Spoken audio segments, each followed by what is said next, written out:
Hey everyone, Vinayak from the Jam Club, and today we are going to bring you a fun whiskey tasting of 4 different styles of whiskies with 4 lovely ladies. The first whiskey that we have today is a blended Scotch whiskey, Johnnie Walker Gold Label Reserve.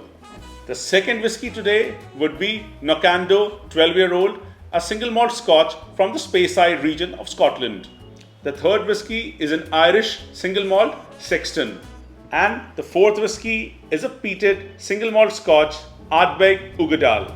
Hi everyone, Swati from the Jam Club. We are doing a fun little experiment that we always like to do called the blind tasting. For today's blind tasting, we have 4 whiskies, different styles. So there is a single malt whiskey which is peated, there is a single malt Scotch whiskey which is unpeated, there's a blended Scotch whiskey, and there's an Irish whiskey. The reason we want to do blind tastings is because a lot of times you see the labels on the bottles and that biases your opinion, there are preconceived notions. Blind tasting is the best way because it just takes all of that away and all you have to focus on is what's in the glass.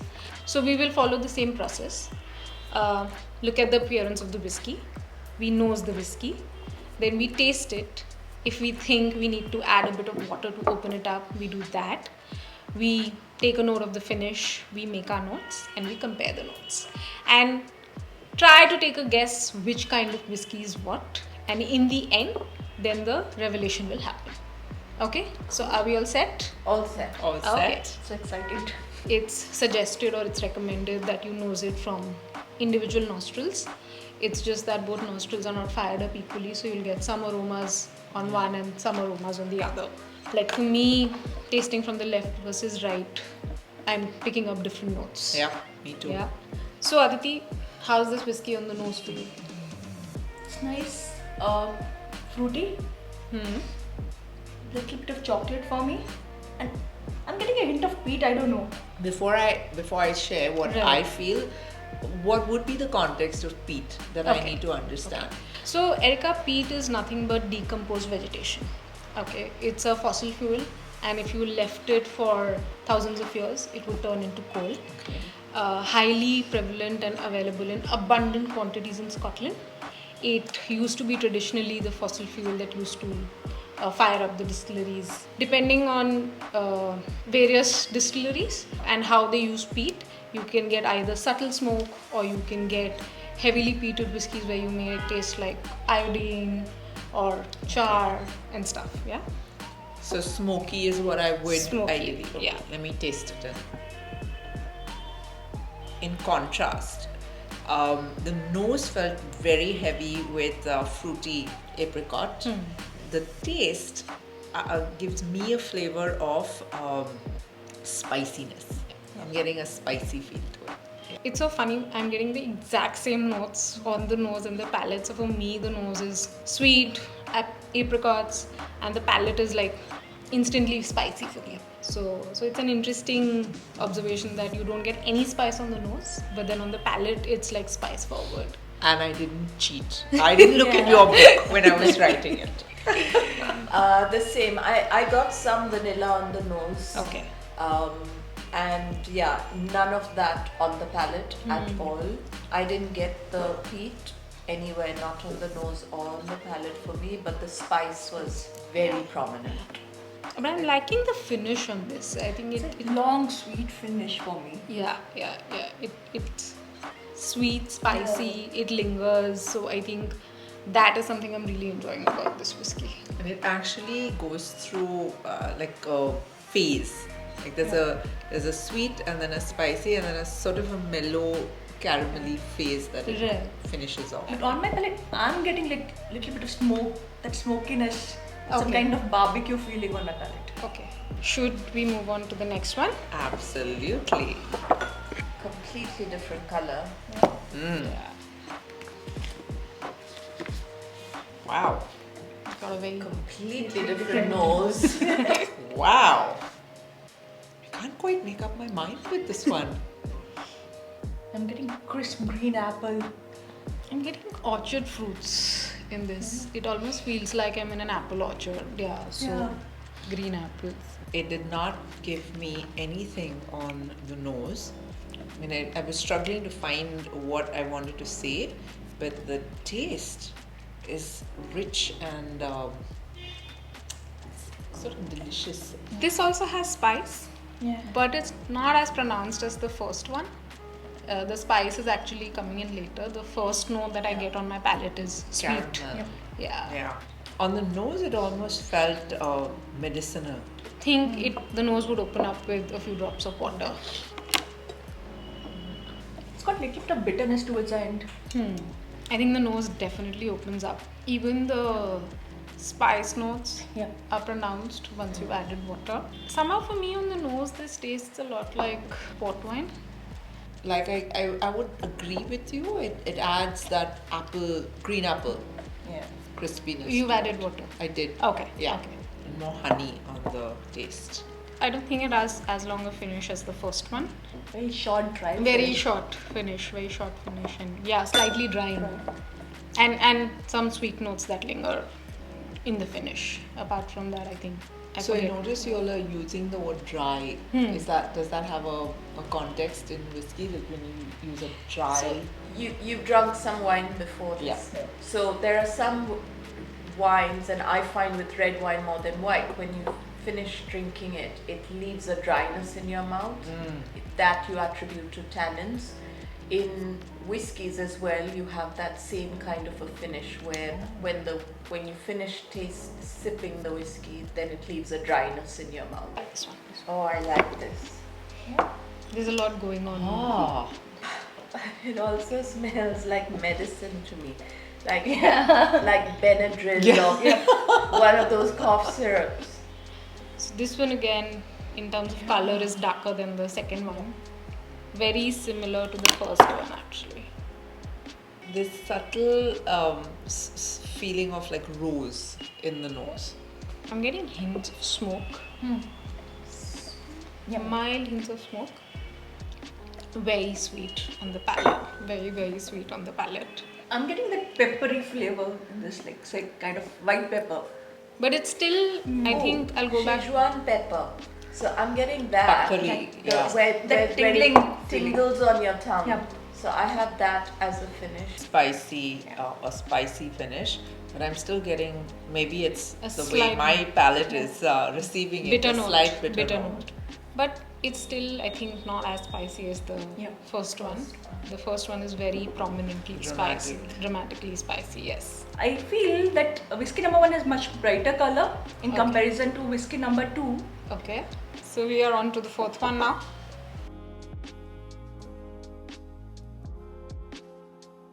Whoa, I think I know what this is. I think it's abundantly clear. my untrained nose can detect it as well. You know, this is one of those few whiskies that even in a blind tasting I recognize. Yeah. And not that I drink it all the time, and it's not the familiarity with it, but just because it's so distinctive. Yeah. I'll wait for the unveil so that I'm not really putting my foot in it here.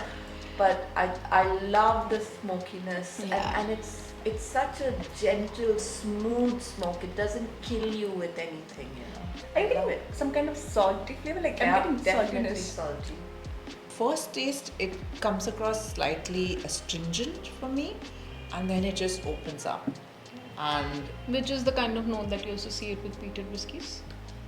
there we go. Yeah. So that would be like, it's definitely like smoked bacon. Correct. Is what I'm definitely. You understand peat now? Yeah.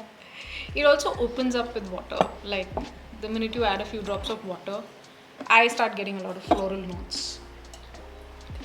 Even I would like to try that. Okay. So Swati, generally, out of context, is there any correlation between the body temperature and the flavors that you get out of whiskey? See, whiskey can taste different in different settings, firstly.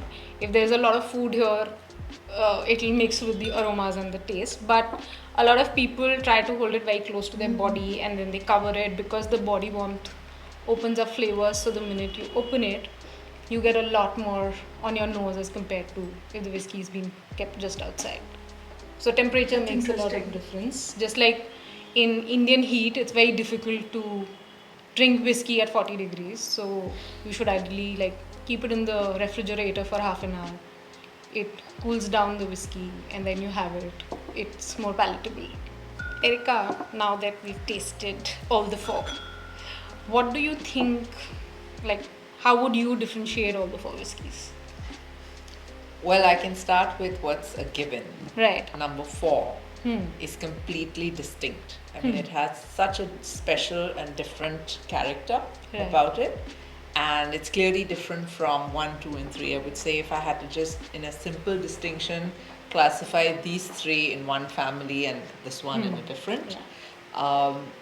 For me, it was an interesting experience. It was astringent, it was bold, it was, now I can use the word with confidence, it was peaty. And I don't know if this is what it would be my preferred choice or my go-to. Right. I'd still have to say that out of the 4, 1 would be the one I would gravitate to. Okay. Simply because for me, it's comfortable for my palate. And it delivers, it has that big, it has a big character to it. And when I sip it and when I taste it, it gives me that sense of a spicy hit. I know what I'm getting, I'm comfortable with it. That's my take on it.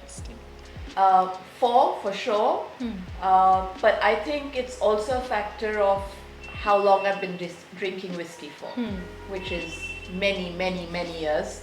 And if I were an early whiskey drinker like Erica is, I may gravitate towards a more palatable whiskey like maybe 1 or even 3. Right. But my palate likes this now. It knows what it's getting. It's looking forward to it. The minute I smell this whiskey, I know what's coming, Right.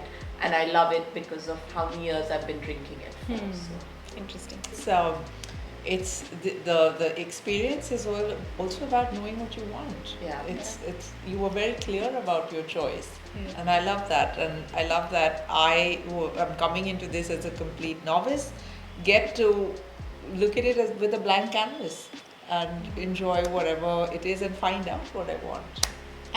But that's what it is. The more you try, the more you know what style and what kinds of whiskey you like. Yeah. And to try blind tastings are the best way, because then there is no labels to tell you this is better, this is not. You just have 4 whiskeys of how many ever you want to, and then you say, okay, this is the style of whiskey that I like. Yeah. And then when you find out, you can know More more about about it. No bias. No biases. So, I think I'm oscillating between 1 and 4. 4 obviously because I like peated whiskies, so that's there. But I think 1 is really interesting. It's complex yet not too much to handle. It's still palatable, so I think I genuinely am mixed opinions between preferences wise 1 or 4. So yeah. I'm going back to the 1 now after having tried all 4. And something interesting came up is, as you were describing it, 1 for me is really cheerful. And that's something about myself that I know. I'm a cheerful person by nature, and that's what I think That's just gravitated towards the most cheerful one on the lot. Right. so can we relate whiskey to the character or the personality of a person? What do you say, Pooja? No. Could we? I'm not necessarily a smoky peaty person, but I'm certainly bold, and I know what I want, and I think this whiskey knows what it's doing. And so perhaps yes, you can maybe link a person's personality to the whiskey that they like drinking. Whiskey number 1 is Johnny Walker Gold Label Reserve, a blended Scotch whiskey. Whiskey number 2, Nocando 12-year-old, a space cider. Whiskey number 3, Sexton, an Irish single malt.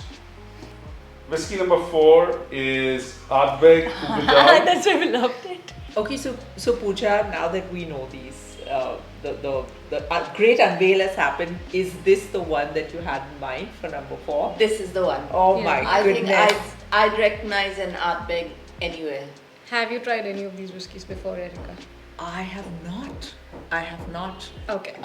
Probably the gold label, but not in the way that we tasted it today. Right. And because you said gold label, we did a blind tasting 2 weeks ago of some blended whiskies, and gold label was actually my lowest rank whiskey, and today I was in two minds with the first and the fourth one. The fourth one I knew was Art Bear, but I didn't know the first one was Gold Label Reserve. So I'm pleasantly surprised by how blind tastings with the same sort of whiskies can, completely be different. Art Bear is my go-to whiskey. I love it. I've obviously tried Gold Label earlier. Knockendo also. Number 316 is a new one for me. I've never tried. And number 4, my daily whiskey. I would have guessed the second one to be the Gold Label.